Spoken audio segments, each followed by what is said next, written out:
conquer and we're going to take some. Is that understood? Yes, sir. That's what we're going to do, sweethearts. We are going to go and get some. All right, people, on the ready line. Are you me? Yeah! Are you me? Yeah! What are you? What are you? Read EP Magazine's February issue to learn tips for medical and dental visits with an individual with special needs. Also check out the military section. To read more, sign up for free today at www.epmagazine.com. Monotony. It comes in all shapes and sizes. Dull, tedious, just plain boring. But what is this? A contender, perhaps? Something unboring by the looks of it. Jabs right at dull, an uppercut to tedium, something that keeps you on your toes, keeps your head on a swivel, a knockout punch to your old, boring workouts. Welcome to Fight Camp.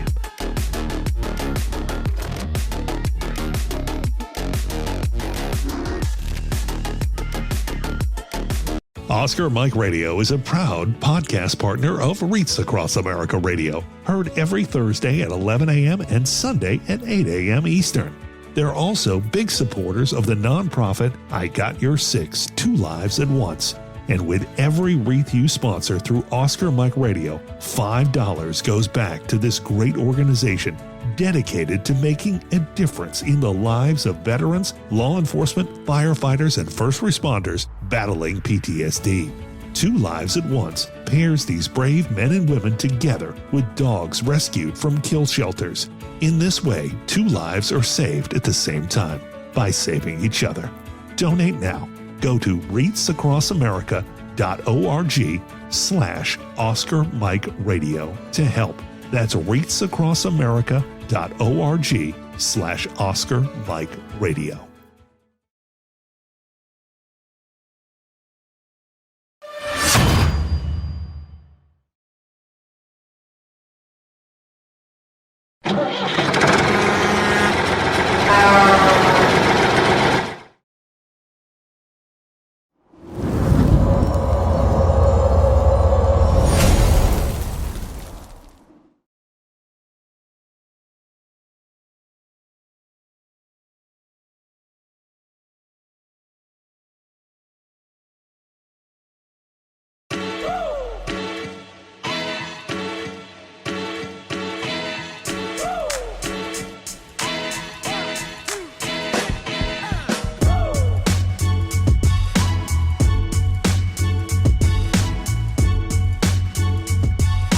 I remember a time when I was in a not so good place, and these games and these activities and being able to come and have the camaraderie that we have here, it makes me feel like I'm not alone. There are people here that have been through what I've been through.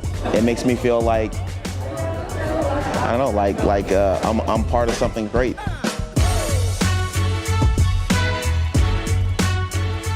Just let yourself go. Give it a try.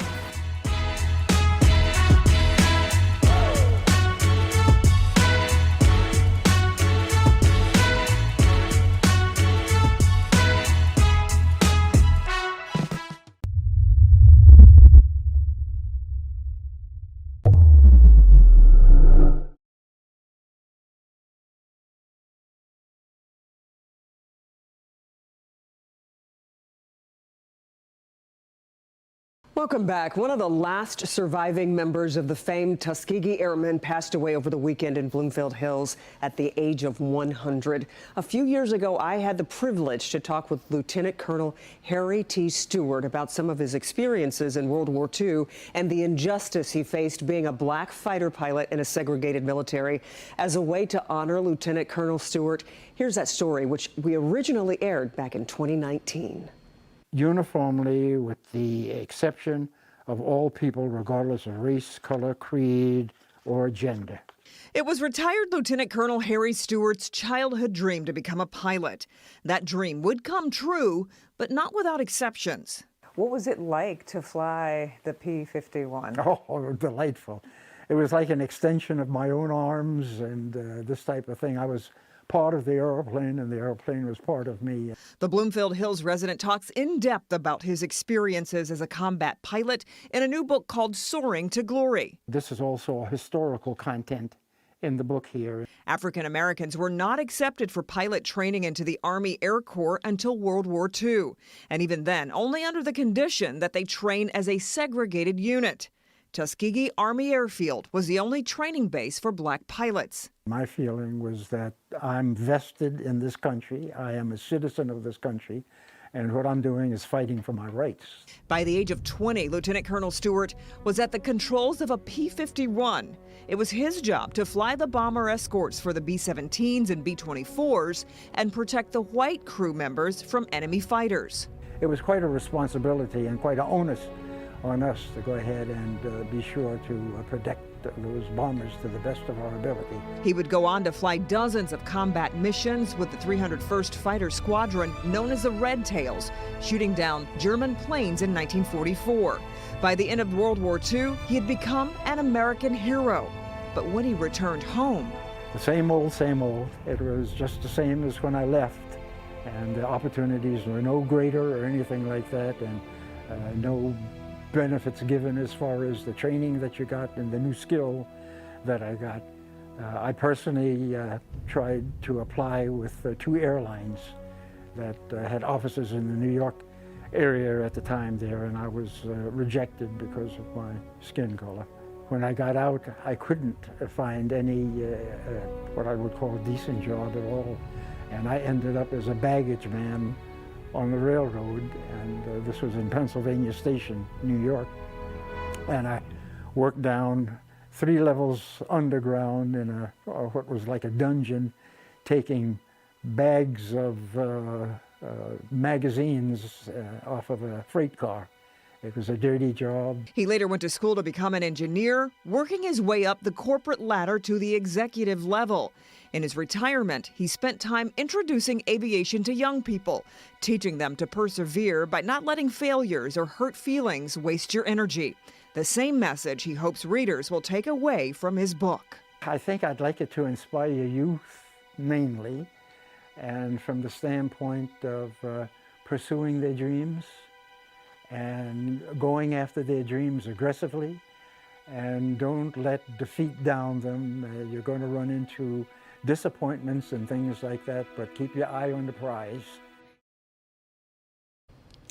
And in a statement, Tuskegee Airmen Museum President Brian Smith said, quote, Harry Stewart was a kind man of profound character and accomplishment with a distinguished career of service. He continued long after fighting for our country in World War II. We are deeply saddened by his passing and extend our condolences to his family and friends around the world. Hello and welcome to Oscar Mike Radio. My name is Travis, Marine Corps veteran and your host. Today is part 2 of the Black History Month special that I'm doing with support and collaboration with the Executive Office of Veteran Services for the Commonwealth of Massachusetts. As I said in special number 1, the EOVS is there to provide services, support, and direction for veterans advocacy in the Commonwealth of Massachusetts. And I'm so happy to be doing this 4-part special with them. Again, the first one was, why we're doing this, who the EOVS is, so on and so forth, and the need to understand the legacy of our Black Americans who served their country with pride and honor. This one is about the Tuskegee Airmen, one of my favorite parts of American military history. Part 3 will be about General Harriet Tubman. Very interesting story there. And then the 4th part is with Deputy Secretary Andrea Gayle-Bennett, who will come on and talk about her experiences, her advocacy, and how this all ties into the Black military experience. The Tuskegee Airmen is one of my favorite things. Now, in the military, you see the rocket, the missile on, it's a missile, not a rocket, sorry. The hot missile on my shirt. I spent time learning how to shoot down airplanes. But it's one of those things you had to learn about airplanes to shoot them down. aircraft ID was very important. But even before then, I was, as a kid, captivated by the P-51 Mustang and the men and women, primarily men, who flew them back then, you know, the Amelia Earhart days, so on and so forth. And over again, if you want to understand the legacy of the P-51 Mustang, you had to understand the service of the Tuskegee Airmen, or the Red Tails, and we'll get into all that. So I am just pumped to get excited about this. Air defense in terms of Hawk was not around during World War II, so we won't go into all that, but I just can't wait to share with you how I feel about the Tuskegee Airmen, and not so much about, you know, their actual service history, which is, you know, been talked about a whole lot, but how they got to be where they got to be, lessons in advocacy, and legacy of service and history to our country. You have to understand that at one time in our country, Black service members were either A, not allowed, or B, relegated to support MOSs because they weren't considered adequate to serve in combat, which has always, in my view, been a black mark, literally, on our military history. Because Black Americans served in the Civil War, served in the Revolutionary War, served in other conflicts, in the infantry, did dangerous missions, and executed at a high level. So I was always curious why they weren't considered good enough for jobs like flight. And it might seem not a big deal now, but there was a time where it was a very big deal. The 1920s, 1930s, there was Charles Lindbergh, Amelia Earhart, who I've talked about, and this real interest in flying. And in 1938, with the prospect of another great war, World War I had ended, President Roosevelt said, hey, we need to get more pilots in the United States.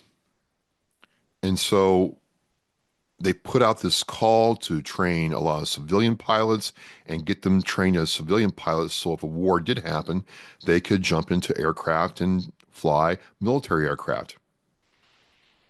But many people in the military believed that Black Americans could not fly with competence, could not operate these, you know, machines at a high level.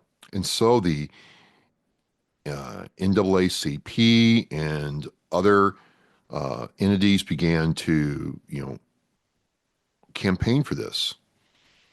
Like, why aren't we good enough? We just want to see how we do. We want to see at the table. We want to be able to serve our country in this way, and we believe that we're good enough.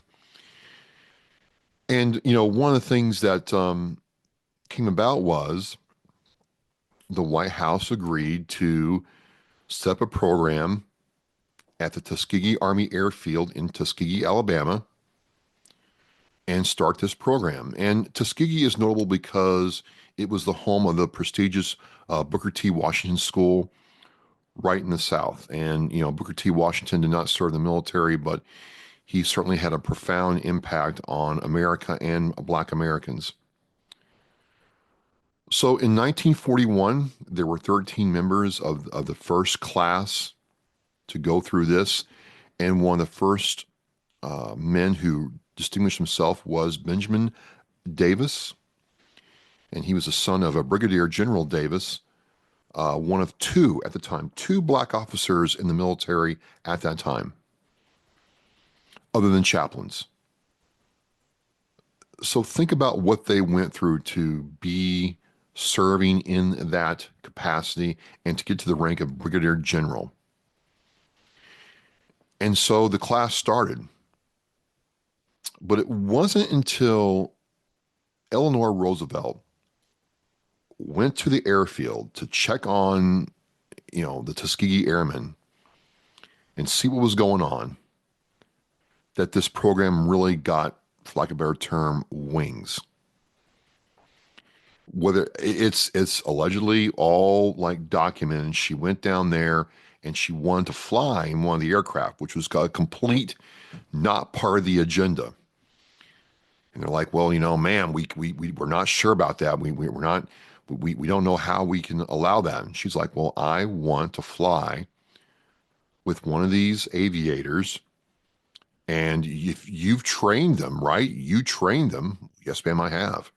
Well, then they should be good enough to take me for a flight. I want to go for a flight. And it's just, it's kind of like now, it's kind of like, wow, why, how could that even have happened? But it did happen.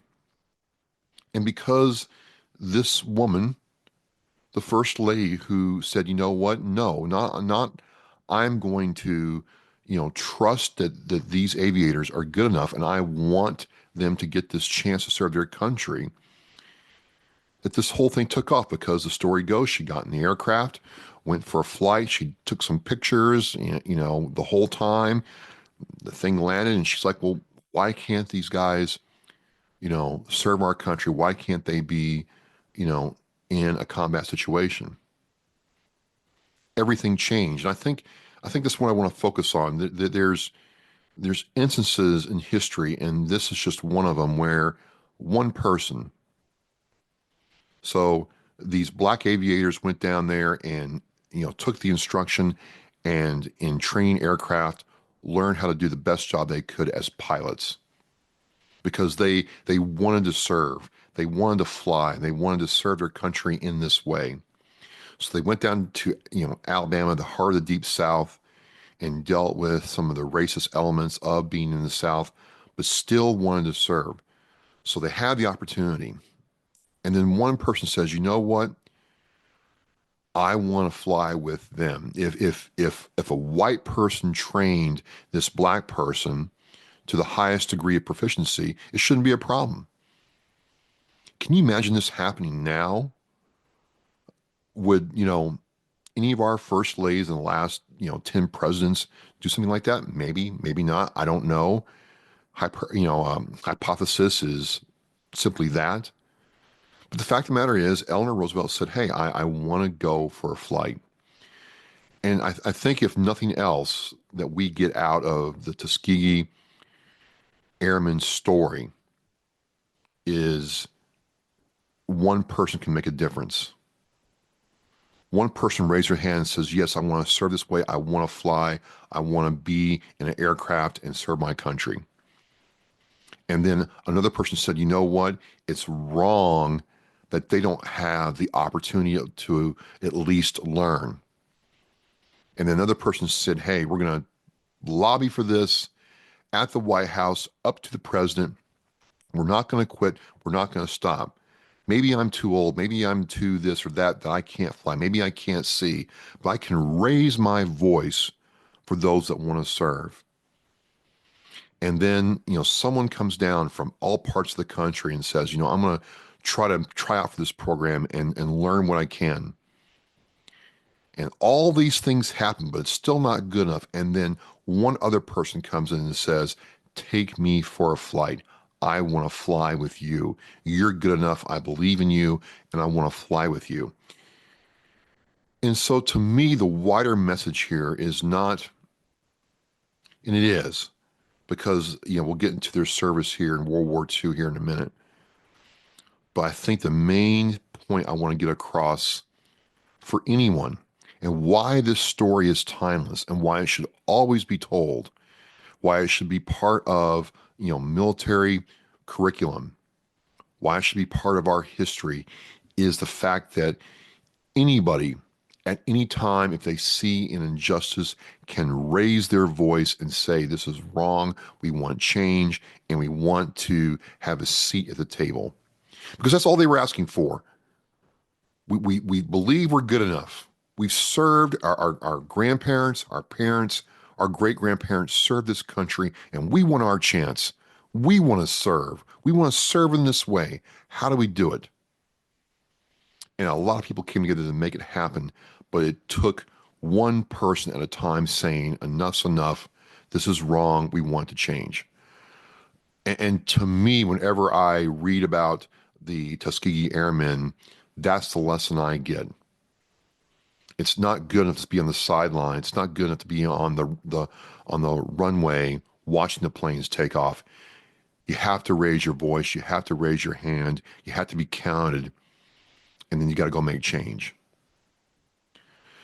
So this program gets going. And during this time from like the 1938 to 1941, right, there was like 14,000 people that went through Tuskegee.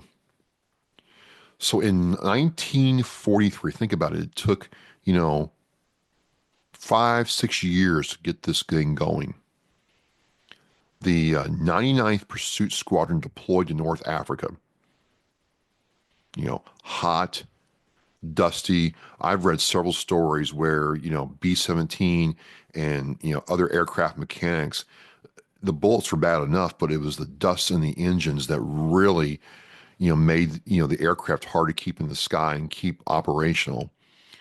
And a lot of times, if there was a failure, it wasn't because of a bullet, it was because the conditions were so bad and these engines were not designed to operate in that kind of environment with the heat and the dust and the sand, literally destroying engines in one mission. And so they get to North Africa, Patton versus Rommel. We hear all about that, but there were other aircraft missions up there, and they don't fly the P-51 Mustangs right away. They fly P-40 airplanes. The P-40, the Curtiss P-40 Warhawk. That's right. The Curtiss, that's 2 S's, P-40 Warhawk. Single engine, single seat plane, fighter bomber, multi-purpose aircraft that was built in 1938. And it was designed to do a lot of different roles, air-to-air combat, close air support, light bombing. And it was the precursor, the older brother, older cousin to the P-51 Mustang. And it was pedestrian. It was serviceable. You have to remember that back then, we really didn't have the development into our military aircraft that Germany did, that Japan did. You could even argue that to a certain degree, at the first onset of World War II, we were behind Britain in how we built aircraft. The B-17 is a perfect example of that. If you look at it versus the other countries' bombers in its class, it was a very rough design, not very elegant, not very anything. It was just tough as nails, and we could build hundreds of them a day. That's what we had. So the P-40 Warhawk was what the airmen flew first, and it was kind of like being the Marine Corps. It was the leftover aircraft that the other units didn't want that was given to Tuskegee Airmen. But they flew it. They flew it, and at first it was rough. They didn't do so well because, again, it was an older aircraft, not very well maintained or supported or upgraded, and it was just not able to hang with some of the German aircraft out there. And General Davis had to go and defend his men flying this aircraft.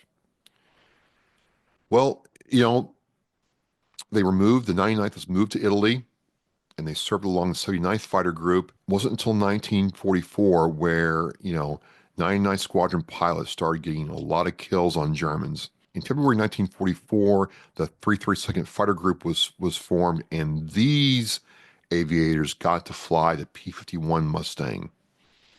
And this is where these airmen really came into their own. And they did raids deep into German territory. They painted their tail fin red, and so they came with the nickname the Red Tails, and they started getting a lot of kills.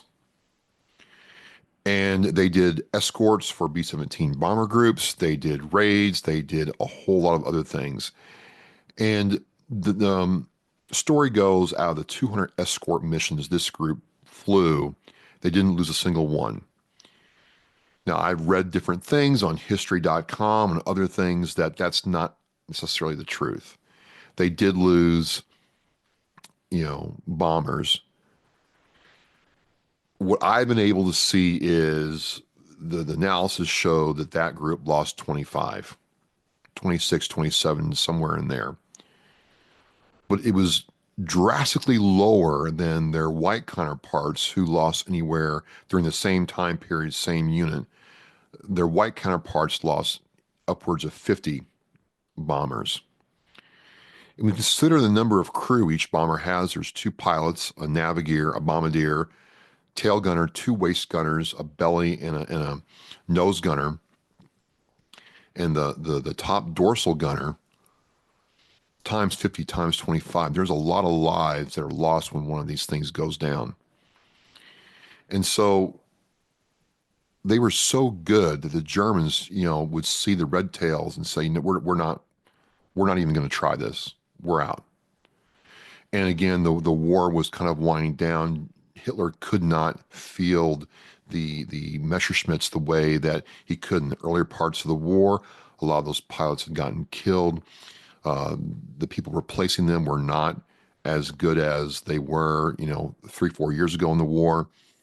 And these airmen, the Tuskegee Airmen, the Red Tails, got much, much better at what they did. And so by the time the 332nd flew the last combat mission, which was April 26, 1945, they had flown over 15,000 individual sorties in 2 years of combat. That is unbelievable. That is unbelievable. And they went on to change the whole way things were done for other service members going into the military after World War II and when the Air Force was formed. Because again, remember, back in World War II, there was no Air Force. It was the Army Air Corps is what it was called. It was part of the Army, kind of like the Marine Corps is part of the Navy. Yes, that's the truth.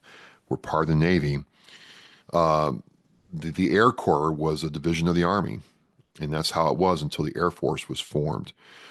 But what these men did during their service paved the way for not only other black aviators in the Air Force, but also for other races to serve in ways they wanted to. We talked here on Oscar Mike Radio about Japanese Americans and Chinese Americans serving during World War II and then going on to take aviator type roles, rotary wing. All that was paved by the Tuskegee Airmen. And so as we go into, Black History Month, I just feel, even with the current climate, regardless of what side of the aisle you're on or what's after your name or how you voted, it doesn't matter. This kind of story needs to be remembered from now until time ends. Because without people deciding that, hey, we want to serve, we want to raise our hand and swear an oath to defend the Constitution of the United States. And one of the things that really gets me when I read about this is these men and women wanted to serve our country at a time where, let's be honest here, America really didn't want them. And I've always wondered why that is. Like, what was going on inside their minds that said, you know what, even though I'm not allowed to do this, I'm not allowed to do that, I'm thought of less than, I have to go to the back of the bus. There's whites only restaurants, places to go, businesses, and I'm not seen as an equal, much less as a fellow American to a lot of people. What prompted them to say, you know what, even though all that is what I deal with on a daily basis for my family and my children and my parents, I still want to raise the hand and serve my country. I think that is what we need to really focus on more than anything else.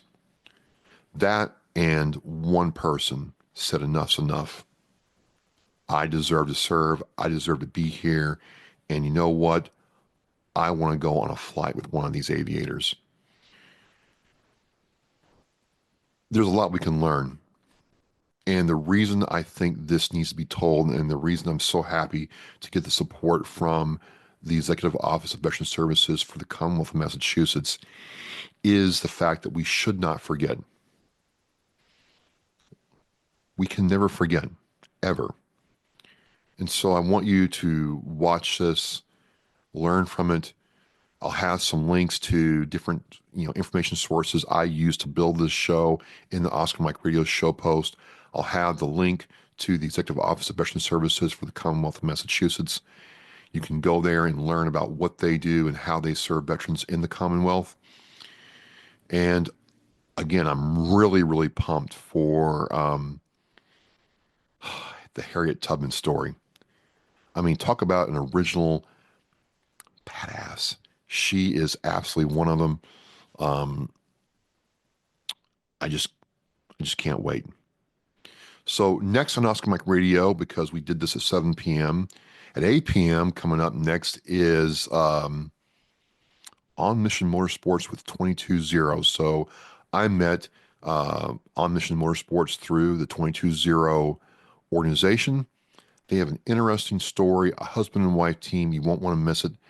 Next week, come back at 7 o'clock for part 3 with Harriet Tubman, General Harriet Tubman, and Donald Jeffries, who is a very interesting view on American history with his time in the Navy. We're Oscar Mike, Mission Flight. Thank you so much for watching. I'll see you next time. The biggest fear Gold Star families have that their child will be forgotten. We need to never forget freedom wasn't free. It's the fact that they give us the life we have now. We should remember them and give thanks to them. If I can be a part of something today that's going to make the surviving family of any of these veterans, these heroes, feel better tomorrow, then it's worth it. That one wreath symbolizes one family that was able to smile because of the generous donations. To sponsor a wreath and honor a veteran, visit wreathsacrossamerica.org. Thank you for listening and watching Oscar Mike Radio, where our active duty service members and veterans are in action and the mission is in flight. Oscar Mike Radio is an oversized load Co-Sinister One production. If you are a veteran or know a veteran who needs help, please dial 988 and press 1 for the Veterans Crisis Line.